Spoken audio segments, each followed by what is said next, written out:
Everybody, welcome to another Hoss Talks Boss. I'm the Hoss, Matt Yonkovit, head of open source strategy here at Percona, and I'm here with Robert Hodges from Altinity. Robert, how are you doing today?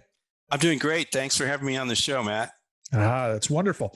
Now, Robert, you have been in the open source space for a long time.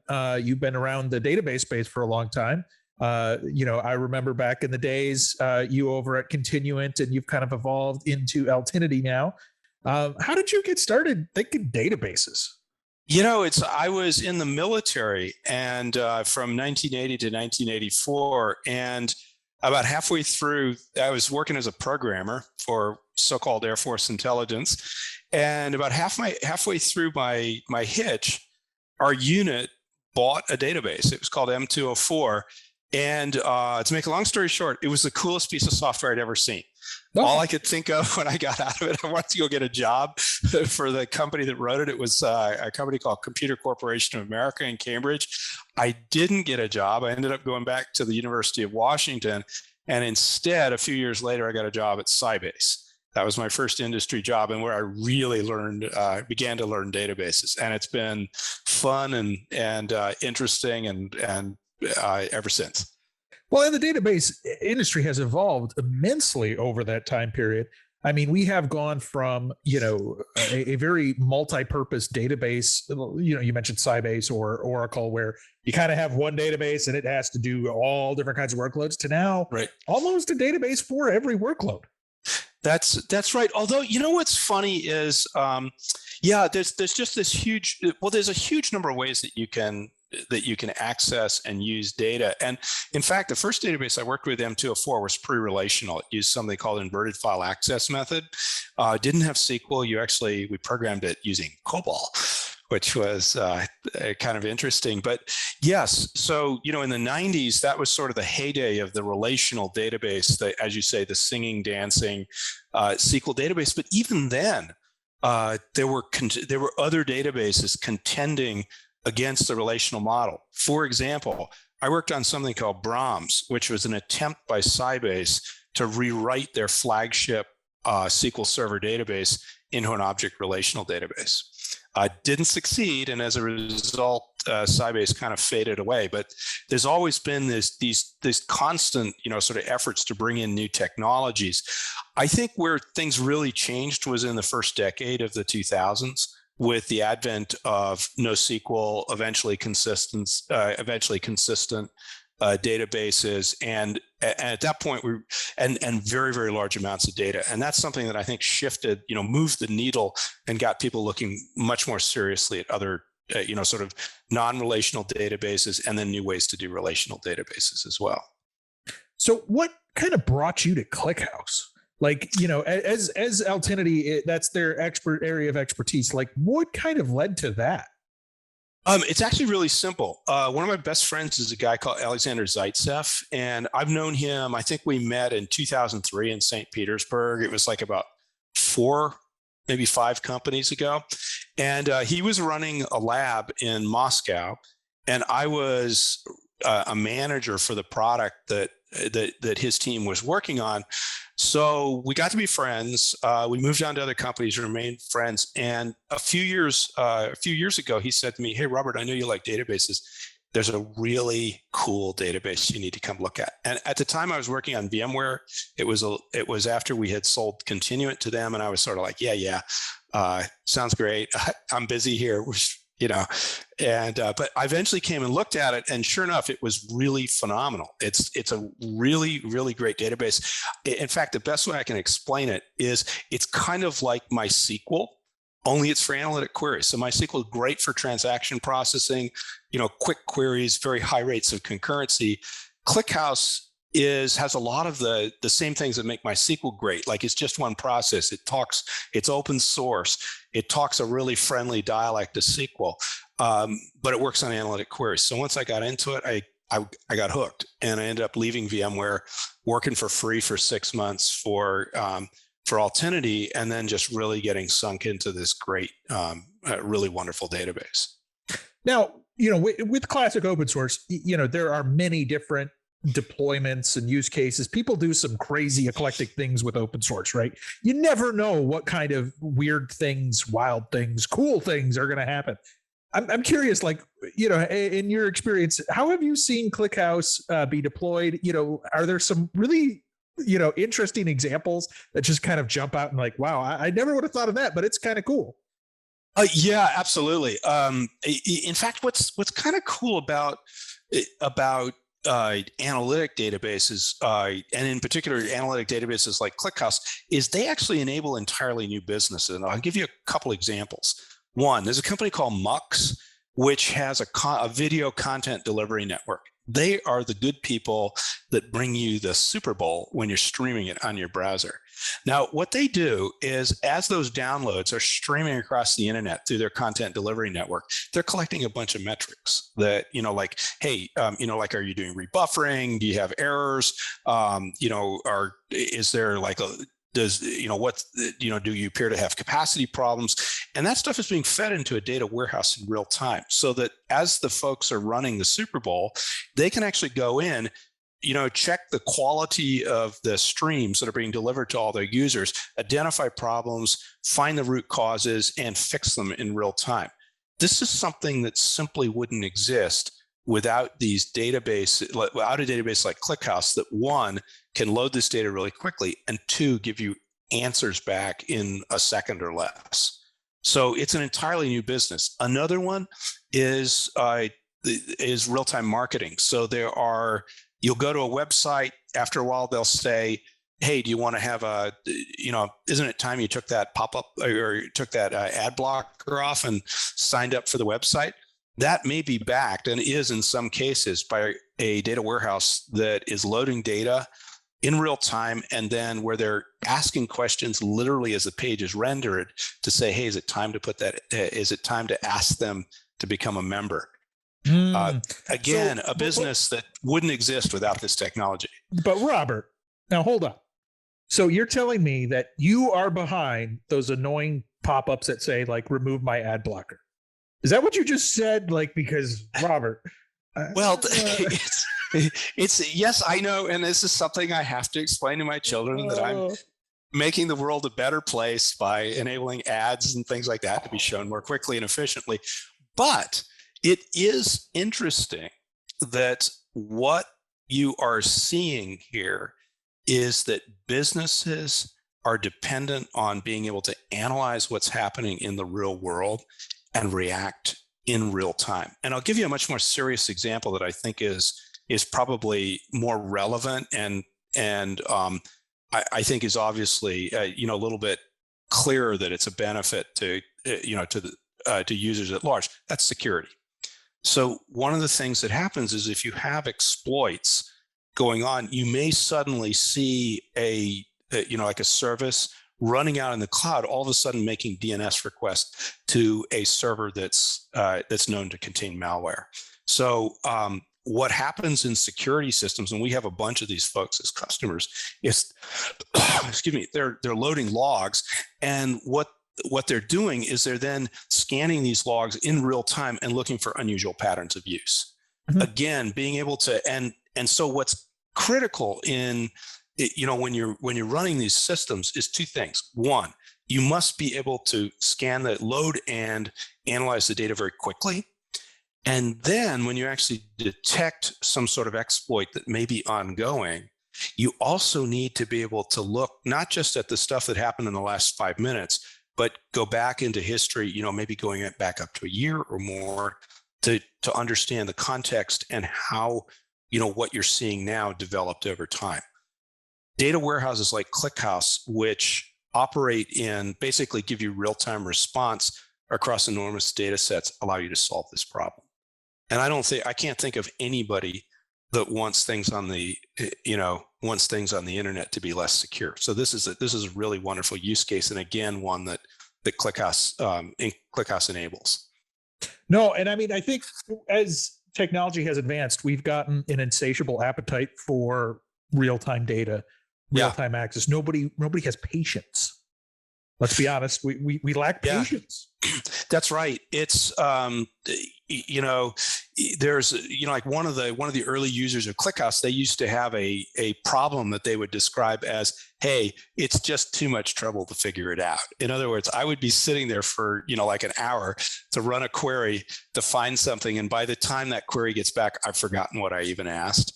On the other hand, if you could ask questions as an analyst and get, like about security, about your network, about, marketing, problems, about web analytics, and if you can get an answer back in 2 seconds, that's an entirely different level of engagement that you can have with data, and allows you to develop, sort of recursively develop real insights into your business. Yeah, and I think that as we have moved into this environment where everybody wants things now, they want it immediately. We've also had this inflection point where everybody has their own little piece of the pie. Everyone's using microservices. Everyone has their own little databases, their own little infrastructures, which means that now we have all of our data, we have more of it in all kinds of different places. So we've taken, the data that we need and we've spread it out across 10,000 systems. So, the analytic systems, whether it be ClickHouse or something else, that can pull those together and analyze them quickly and efficiently, I think is a key part of that infrastructure.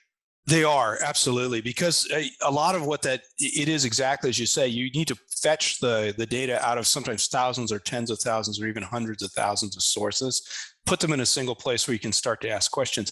The other thing is that we're starting to see analytics, particularly real-time analytics, embedded in just about every application. And this is the other thing where these open source, sort of very capable open source data warehouses are really wonderful, because remember when MySQL arrived, it enabled millions of people to run relational databases. You can't say it didn't really take business away from Oracle.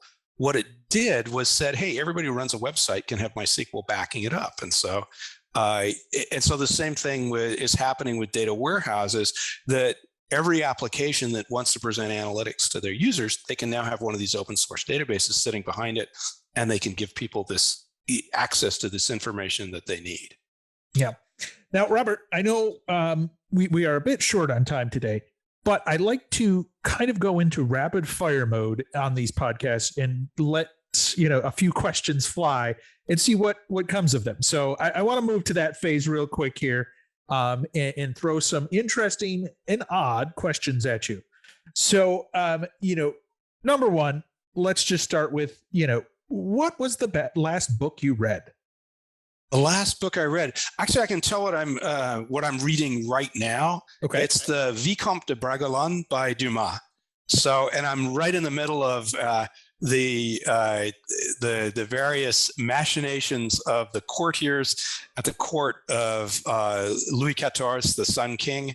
And it's a wonderful book. I've been reading it I was, on a business trip to Armenia. I've been reading it in one plane after another. And now I'm sort of reading it at night when I wake up from jet lag. That's my current book. Okay. Well, that is a first. I haven't had anybody say that on the podcast yet. So, you get the cake for that one. Now, if we are to meet up, and we will in a couple of weeks in Austin, and you talk and people are come up and say, hey, let me buy you a drink, and hear all about ClickHouse. What drink are you going to order? What is the beverage of choice? Well, there's no question that a double IPA.